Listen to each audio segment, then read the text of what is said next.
Baik Bapak Ibu dan jamaah sekalian, kita mulai. Assalamualaikum warahmatullahi wabarakatuh.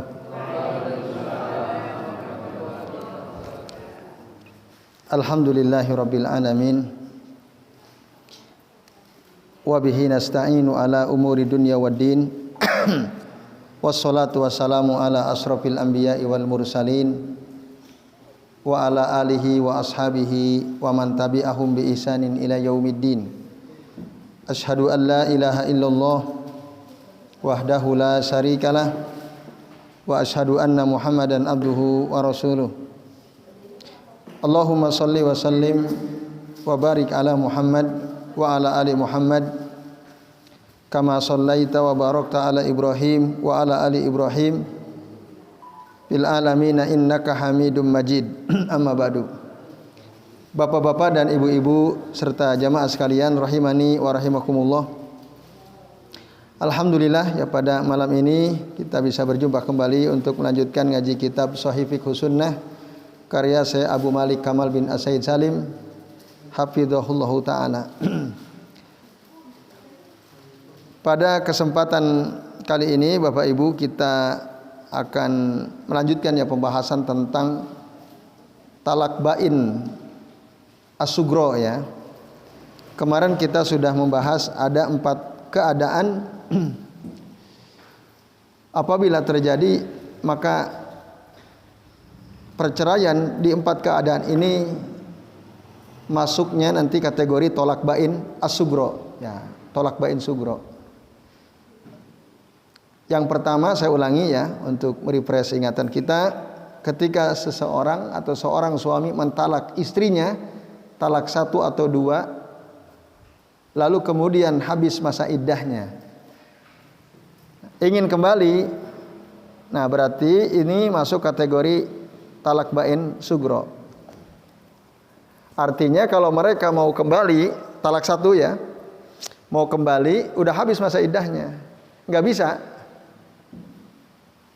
harus akad baru, mahar baru, walaupun tidak harus nikah dengan laki-laki yang lain, karena ini masuknya bedanya di situ. Kalau tolak bain sugro kembali tanpa harus ada pernikahan dengan yang lain. Kalau tolak bain kubro baru bisa kembali setelah ada pernikahan dengan laki-laki yang lain. Nah, beda inti perbedaannya di situ. Jadi 1 itu ya. Ketika suami menceraikan istrinya talak 1, udah 3 kali haid kok enggak rujuk. Nah udah terjadilah talak bain. Setelah 1 tahun, 2 tahun, 3 tahun, akhirnya ingin balik, ya kan? Ternyata iyalah, wong dia nggak nikah sama yang lain, saya juga susah nyari yang lain kan? Ya udahlah kita balikan aja kan itu misalnya. Nah itu maka harus ada akad yang baru, harus ada mahar baru, karena itu talak bain sugro. Nah, itu yang akan kita bahas. Nah, lalu bagaimana kuota talaknya kan gitu. Dulu sudah pernah ditalak 1 kan?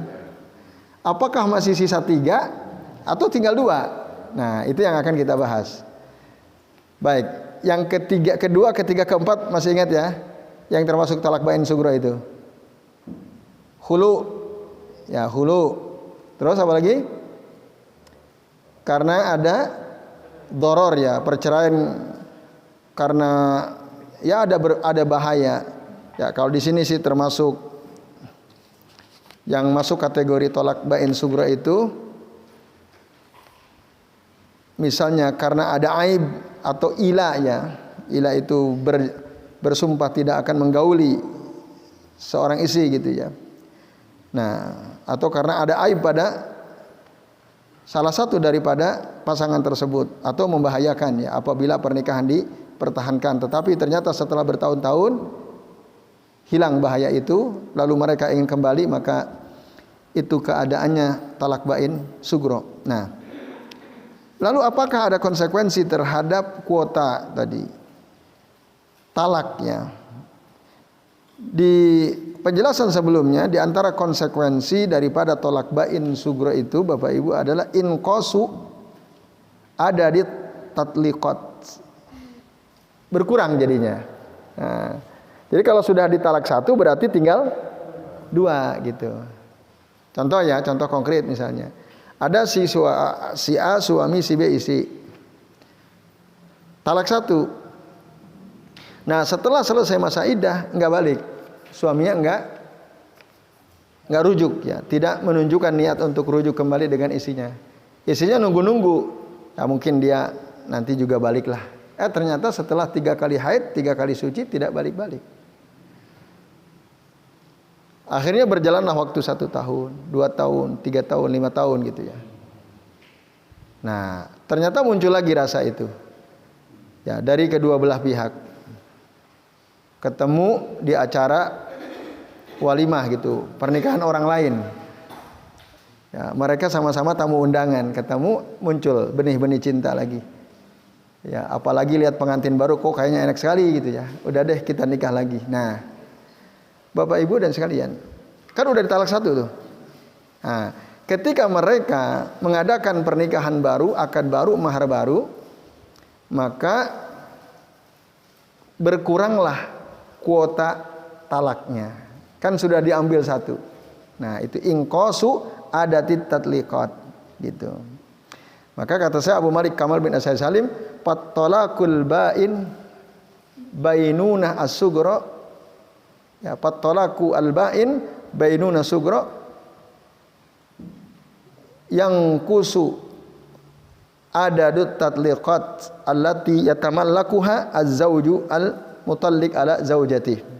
Ya, maka atau yunqasu adadut tatliqatil lati yatamallakuha az-zawju al-mutalliq ala zaujatihi. Maka berkuranglah ya kuota tadi talak yang dimiliki oleh si suami yang menceraikan istrinya. Itu.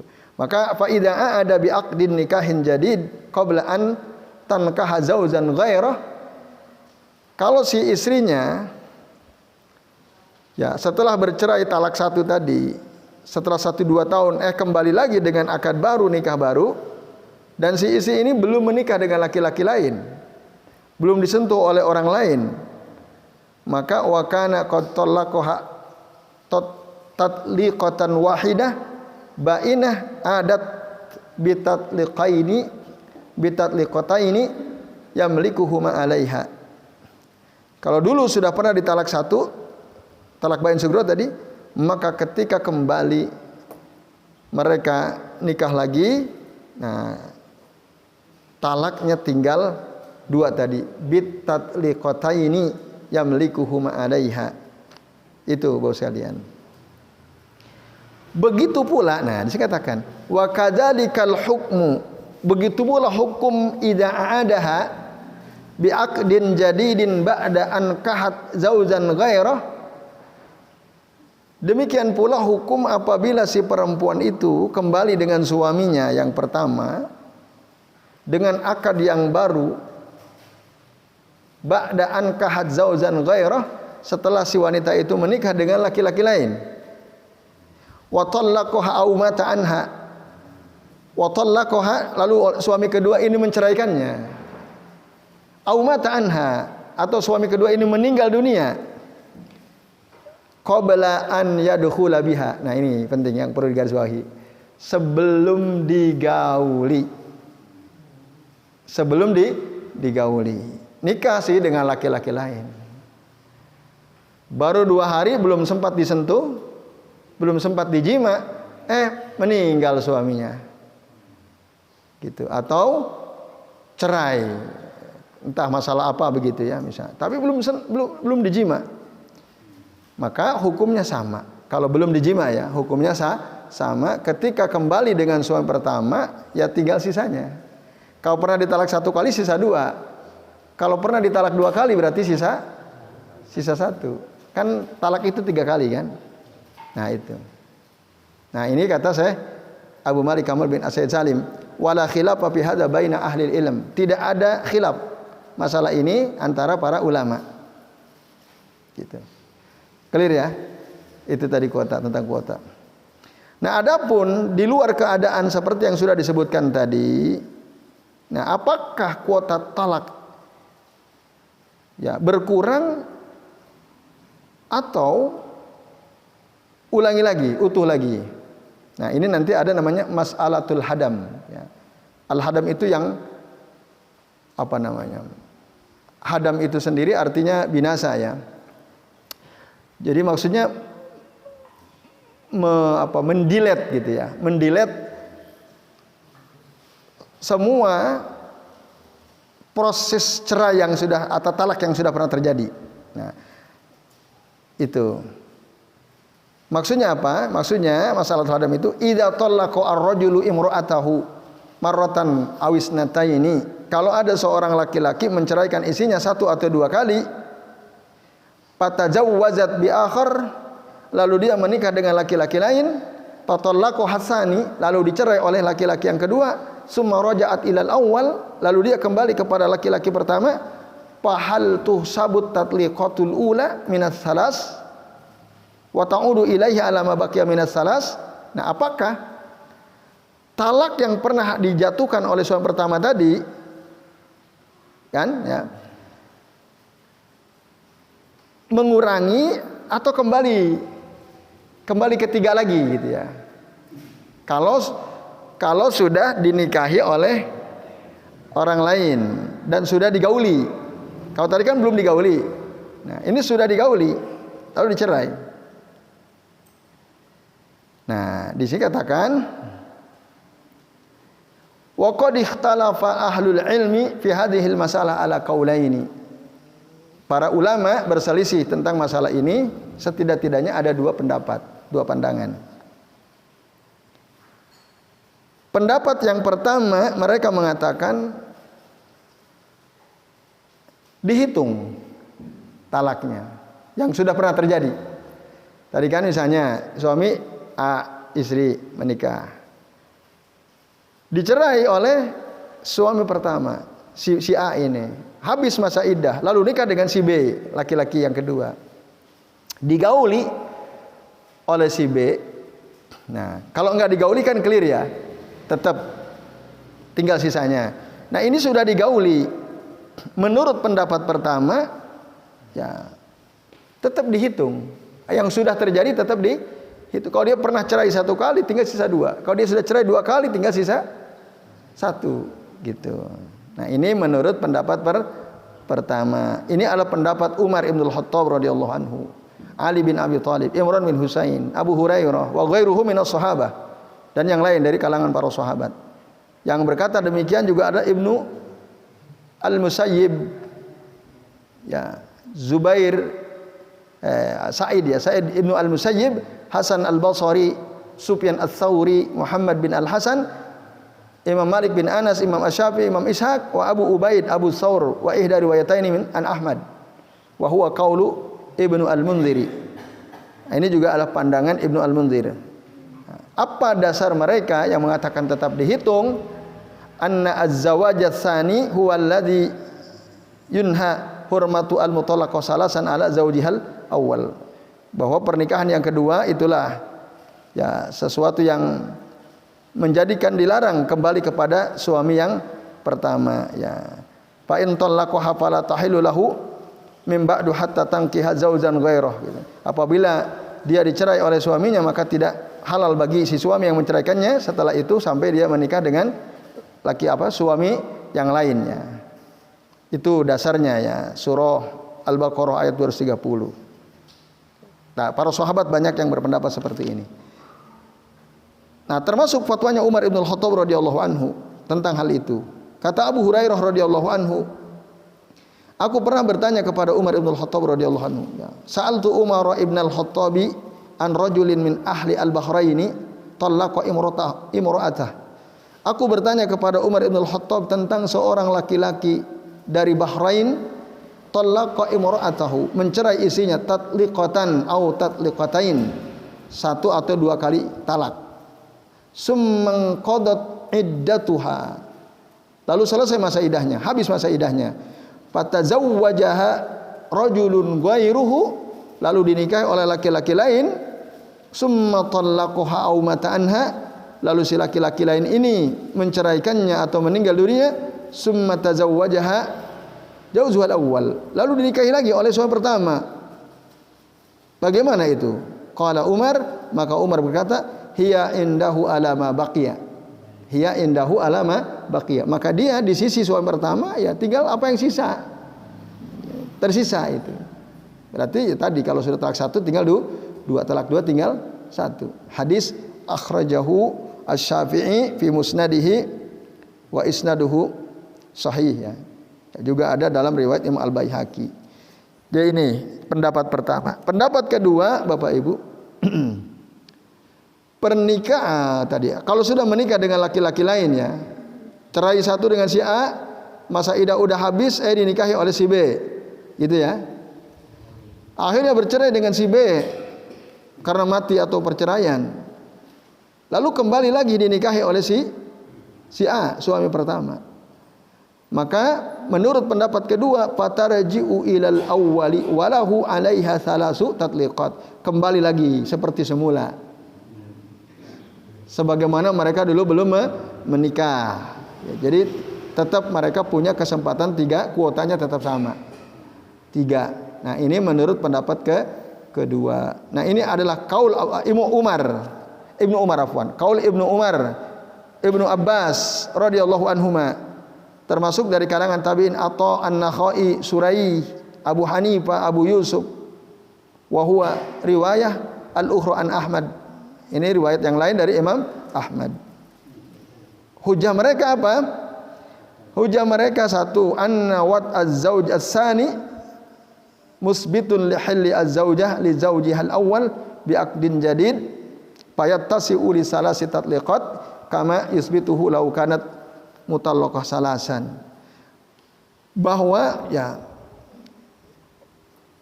jima yang dilakukan oleh suami yang kedua kepada si istri tadi, si wanita ini, nah ini telah menetapkan halalnya ya si istri ini kalau sudah dicerai ya atau meninggal gitu untuk kembali kepada suami pertama dengan akad yang baru. Maka ayat tasi kembali meluas gitu ya. Ada 3 kesempatan lagi untuk mentalaknya. Ini yang pertama. Yang kedua, wali anna wat az-zaujisani, karena jima yang dilakukan oleh suami yang kedua yahdimut tatliqatis salas, itu telah menghancurkan ya tatliqat as-salas ya. Talak 3 itu ya. Itu. Artinya udah enggak berlaku lagi. Gitu. Lau auqahal awwal, kalau sudah dilakukan di yang pertama itu. Jadi gini. Bapak Ibu sekalian, suami istri nikah. Cerai, talak 3 udah. Udah talak 3 kan? Akhirnya menikahlah si perempuan ini dengan suami baru. Ya kan? Lalu bercerai dengan suami baru. Boleh enggak si perempuan ini nikah lagi dengan laki-laki yang pernah menikahinya? Boleh. Walaupun awalnya enggak niat kan. Ternyata setelah suami yang kedua meninggal dunia atau menceraikan, si perempuan ini bisa membandingkan, ternyata suami pertamaku itu jauh lebih baik ternyata dibanding suamiku yang kedua. Ternyata banyak kebaikan dia yang aku tidak syukuri misalnya. Qadarullah suami pertama ternyata masih menyimpan rasa gitu ya. Balik kan? Nah, mereka harus akad baru. Karena akad baru berarti mulai lagi enggak kuota talaknya? Dari 0 lagi? Dari 0 kan? Nah, dari 0. Apalagi kalau kurang dari 3 kan gitu. Yang sudah 3 aja itu mulai dari 0 lagi, apalagi yang kurang dari 3, itu maksudnya. Nah, ini Bapak Ibu sekalian, nah itu kalau sudah digauli oleh suami yang kedua. Tapi kalau belum digauli, semua ulama sepakat masih sisa, maksudnya sisanya, tinggal sisanya. Kalau sudah digauli, menurut pendapat kedua, kosong lagi, kembali ke 0. Nah, ini Bapak Ibu dan jamaah sekalian rahimani wa rahimakumullah. Baik, ini sudah waktunya Isya ya. Ya, baik. Sebelum diakhiri barangkali ini bisa dipahami ya tentang kuota yang sisa itu ya. Nah, monggo kalau ada yang mau ditanyakan, masih ada kesempatan untuk bertanya. Ada pertanyaan Bapak Ibu?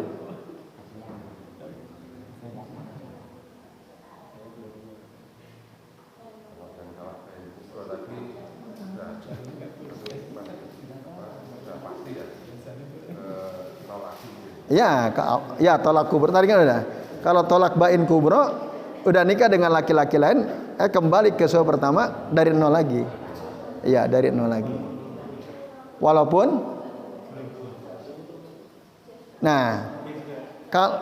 ini menarik. Ya. Di sini kalau talak bainunah kubro itu kan syaratnya 2. Ya, untuk bisa kembali kepada suami pertama. Kata saya Abu Malik Kamal bin Asad Salim ya. Ada 2 syaratnya. Syarat pertama ayyakuna nikah. Nah ini kan. Yustaratu fin nikahi alladhi yasulu bihi at-tahlil lizaujil awal ma yali. Disyaratkan dalam pernikahan yang terjadi ya setelah tahlil itu dia dapat kesempatan untuk halal kembali lagi untuk suami yang pertama sebagai berikut. Nah, di sini sebutkan hanya 2 ya. 1 an yakuna nikahan sahihan zahiran wa batinan. Dia harus sudah menikah dengan laki-laki lain sah baik secara zahir maupun secara batin. Nah, secara zahir itu maksudnya syarat pernikahannya sudah terpenuhi, ada saksi, ada wali, ada mahar dan seterusnya.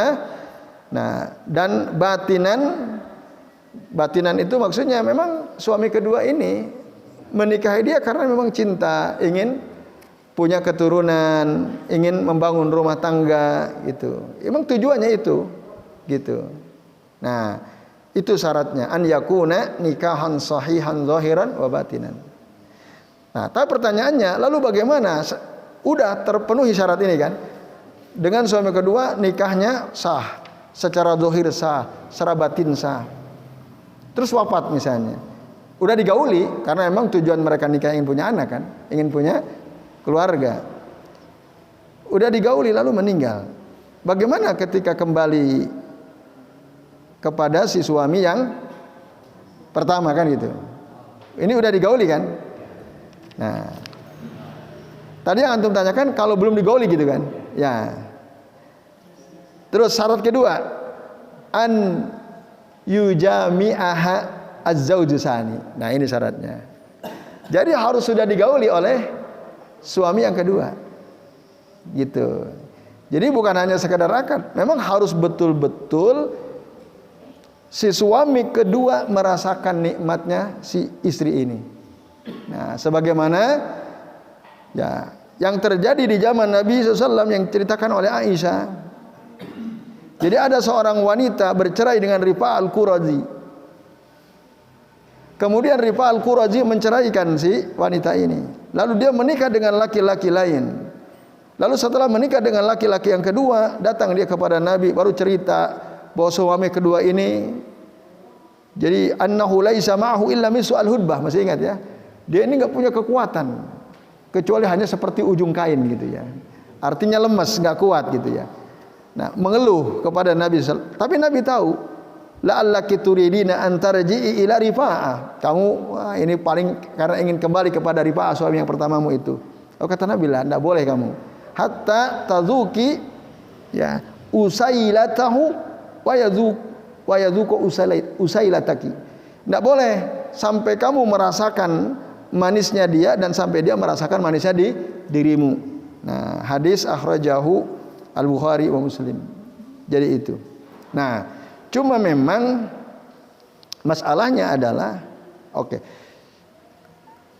yang dimaksud jima di sini menurut di sini katakan jumhur Al-Hanabilah harus dilakukan dengan jima yang halal. Karena ada jima haram. Suami istri itu ada jima halal, ada jima haram.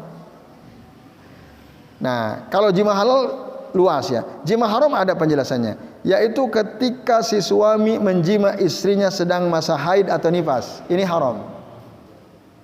Atau ketika ihram, lagi umrah atau haji, ini haram. Nah, maka kalau dijima dalam keadaan ini tadi itu nggak dianggap. Nah, ini menurut jumhur al-Hanabilah. Tapi kata Syekh Abu Malik Kamal bin As-Said Salim, was-shawab, yang benar, alladzi ikhtarahu Ibnu Qudamah, yaitu pendapat yang dipilih oleh Ibnu Qudamah, annahu yakfi, itu sudah cukup. Li'anna hadza wajidun lil usailah wa dakhilun fi umumi qaulihi ta'ala. Karena itu cukup. Misalnya ya, si suami kedua ini menikahi istrinya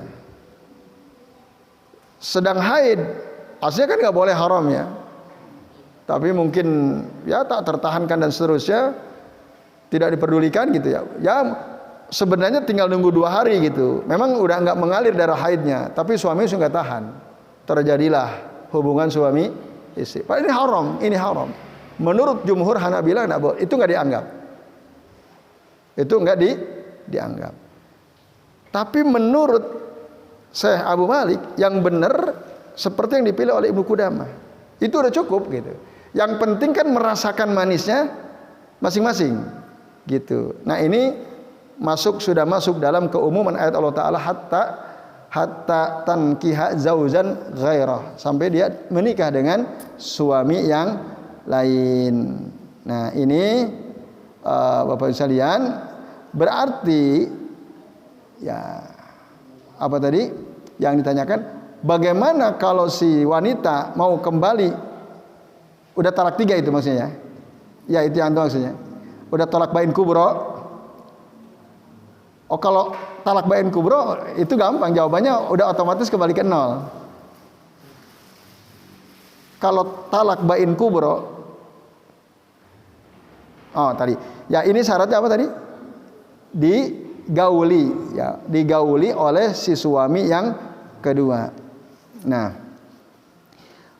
persoalan yang masih tersisa adalah bagaimana jika si suami kedua ini sah zahir batin, tapi betul-betul belum sempat menggauli, kan itu, belum sempat menggauli. Nah, tadi kalau kita kembali pada pembahasan yang pertama ya, masalah hadam tadi, al-hadam. Nah, al-hadam ya. Jadi kalau seorang wanita dicerai oleh suaminya 1 atau 2 kali, lalu dinikahi oleh laki-laki lain, lalu dicerai oleh yang kedua, kembali kepada yang pertama. Tadi ada 2 pendapat kan? Ada 2 pendapat. Ada yang mengatakan ya khilaf, berarti khilaf tadi. Ada yang dihitung tidak mulai dari 0, ada yang mengatakan mulai dari 0. Gitu. Ya itu, ada khilaf dalam masalah itu. Ya wallahu a'lam bishawab. Nah. Ya.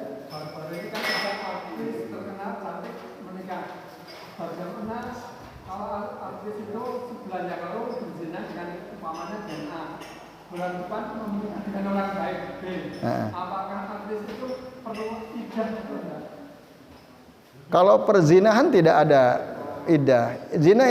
Iddah itu hanya ada dengan pernikahan. Ya. Tadi ya, misalnya ada si perempuan berzina dengan si A. Sebulan yang lalu, bulan depan mau nikah dengan si B. Apa ada masa iddah? Enggak ada. Nah, kecuali ya ternyata setelah berzina hamil. Nah, hamil gitu. Tapi sebaiknya memang si laki-laki yang kedua yang mau menikah itu ada istilah istibro ya. Istibro itu dipastikan bahwa si perempuan ini bersih dari bersih dari kemungkinan hamil gitu. Bisa dipastikan. Cuma kan pertanyaannya, apa si perempuan itu mau ngaku ke suami pertama, Mas nun sewu nggih, bulan lalu aku berzina sama si fulan gitu. Sekarang kamu kok mau menikah sama aku? Walaupun mungkin terjadi, mungkin aja kan? Mungkin kayak terjadi. Bisa terjadi. Kan ada itu, orang terkenal sekali dia sudah berzina kan? Tapi kan itu bertahun-tahun. Kalau ini bulan lalu kan lain hukumnya. Kalau mungkin saja si perempuan karena jujur dia, karena ya tidak mau mengecewakan suaminya, aku sudah pernah berzina dengan si fulan, apakah kamu tetap mau menikah denganku? Andai kata si laki-laki, iya mau aku tetap. Nah, itu harus istibro itu. Ya minimal tunggu sampai haid 1 kali. Minimal itu. Kalau dia hamil ternyata tunggu sampai dia melahirkan. Ya itu. Nah itu istibro namanya ya. Istibro. Ya baik Bapak Ibu dan jamaah sekalian, ini sementara yang bisa kita bahas. Terima kasih atas perhatiannya. Kita akhiri kajian kita dengan doa kafaratul majlis. Subhanakallahumma wa bihamdika asyhadu an la ilaha illa anta astaghfiruka wa atubu ilaik. Wa sallallahu ala Muhammadin wa ala alihi wa sahbihi wa baraka wa sallama alaihim ajmain. Billahi taufiq wal hidayah. Wassalamu alaikum warahmatullahi wabarakatuh.